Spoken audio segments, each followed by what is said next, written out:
La catalanofòbia existeix.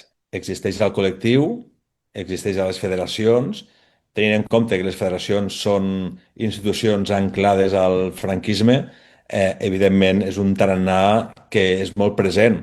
A més, has de pensar que molts àrbitres són expolicies nacionals, exmilitars. La primera noia que puja a la primera divisió la porto jo el 2018-2019, que és Guadalupe Porras, extremenya. Ella és exmilitar. El seu pare, abogat exmilitar. Santi Latre, exmilitar de comunicacions. José Luis González González, expolicia nacional. Carlos del Cerro, policia nacional. Martínez Munuera, guàrdia urbà. Bueno, puc continuar, eh? Jo l'1 d'octubre, a les xarxes, al meu Instagram, vaig penjar el... on sortirà?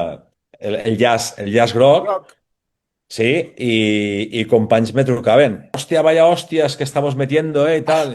Y lo que sois unos cabrones. Sí, sí, sí.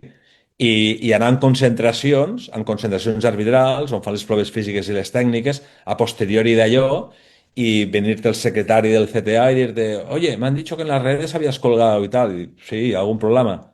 Era present això.